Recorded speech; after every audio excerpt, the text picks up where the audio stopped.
Profesor, desha të kaloj tek ndryshimet klimatike, sa po i vrejmë kështu në përditshmëri, sa ndoshta po kanë ndikim tek ne dhe si po janë këto ndryshime ndoshta kaq drastike. Shpesh kur flasim për ndryshimet klimatike, lidhen me motin dhe thonë çka ka lidhje këtu ndotja me motin dhe me klimën. Për teleshikues tuaj do thotë një shpjegim i shkurtër se çka po ndodh me klimën tonë. Do thotë ndotja që banorët e këtij planeti me aktivitetet e veta, kryesisht faktori njeri është faktori kryesor, po shkarkojnë vazhdimisht gaze ndotëse në atmosferë. Fabrikat, termocentralet, gjithçka tjetër, djegjet e ndryshme, vulkanet shkarkojnë gaze në atmosferë, të cilat e keni pani kur e shohim një tym dhe pas pak koha e shpërndahet dhe ne mendojmë se u zhduk. Jo, nuk u zhduk, ne nuk e shohim. Sa ata ndotësi që e përbëjnë atë tym janë aty. Dhe këto gaze janë një numër prej 6 gazeve që ne i quajmë gaze me efekt serë. Këto gazet me efekt serë e ka një veti fizike që mund të lidhin nxehtësinë dhe ta mbajnë aty. Dhe shtimi i këtyre gazeve në atmosferë, të cilat nuk po e lënë nxehtësinë e diellit që hyn me na ngroh planetin dhe pastaj duhet kthehet sërish në atmosferë, po e krijon atë efektin serë, efektin qelçor, i cili pastaj po e shkakton një ngritje graduale të temperaturës mesatare të tokës që ne njohim me emrin si ngrohja globale. Kjo ngrohja globale do të thotë temperatura mesatare e tokës deri në vitin 2016 dikun ka qenë 15 gradë Celsius. Do të thotë kur janë marrë temperaturat globale verës, dimrit, natën, ditën, në shkretira, në polet e akullnajave gjithkund, ka dalë temperatura 15 gradë Celsius. Prej vitit 2016 ne kemi ngritë këtë temperaturë për 1 gradë Celsius. Diku madje është më tepër se 1 gradë Celsius.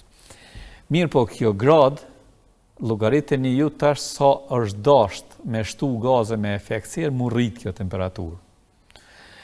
Kjo rritje temperaturës i sjell pas vete reagimet e ekosistemit planetare, ekosistemit tokë, e këto reagime shfaqen në formën e atyre që ne i njohim si ndryshimet klimatike. Ku po i vrejmë këto ndryshime klimatike? Po besoj, ju Adea dhe gjithë teleshikues po pajtohen se ka disa vite që ne shumë pak e ndijmë pranverën edhe vjeshtën. Në gjerësinë gjeografike ku ne jetojmë, do të thotë para 3-4 dekadash janë dallu qartë pranvera, vera, vjeshta dhe dimri. Sot në është kthy viti pothuajse në 2 stinë, sepse kemi kalim shumë të shpejt ose shumë të shkurt prej kohës së ftohtë. Do të thotë prej temperatura minus të dimrit në temperatura plus 20 më tepër gradë Celsius. Përpara ka qenë një shtrirje më e gjatë. Kanë qenë javë dhe muaj derisa i kemë rritë temperaturat 20-30 gradë Celsius. Tash kjo ndodh brenda një jave. Ashtu sikur temperaturat e nxehta në vjesht përsëri na shfaqen të ftohtat shumë shpejt pas periudhës së nxehtë të verës. Gjithashtu po ballafaqohemi gjithnjë më tepër me vera më të thata, ku ka më pak ujë dhe më të nxehta.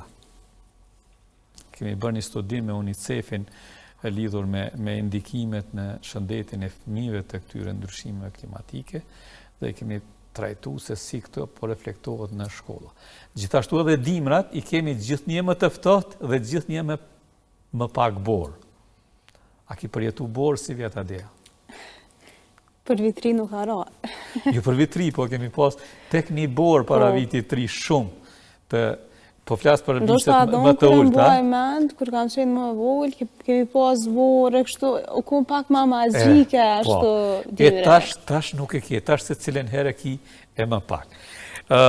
Këto që rregullime pastaj po i sjellin temperaturat ekstreme, qoftë larta, qoftë ulta, po i sjellin pas vete thatësinë, po kanë problem bujqësit gjatë verës, ku nuk ka ujitje që të rrisin kulturat e veta bujqësore.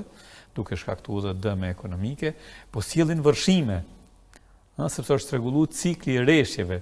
Po kemi rreshje në afat të shkurtër dhe shumë të dendura, kur bie shumë shi. Dhe atëherë atë shi po mund e përballojnë lumet dhe po dalin prej shtratit, po shkaktojnë dëme të mëdha ekonomike, po thonë për çdo vjet tashmë nuk pyetet se a do të ketë vërshime. Vetëm është diskutabile data. Po, kur do të jenë? Kur do të jenë, po që do të ketë vërshime është e sigurt. Të gjitha këto e përbëjnë konglomeratin e atyre që quhen ndryshimet klimatike, të cilat reflektohen në radhë parë në shëndetin. Fytyt veç po e jep disa sinjale sot në aspektet shëndetësore, në aspektet e ndryshimeve të klimës dhe në aspektet ekonomike. Vërshime, thatësirat e ka një kosto ekonomike që dikur duhet paguaj dëmet që i ka bërë. Nëse krejt bereqeti një bujkut për shkak të një thatësie ekstreme në verë, shkon dëm, ato e investime që ati bujku fatkeqësisht i shkuan dëm.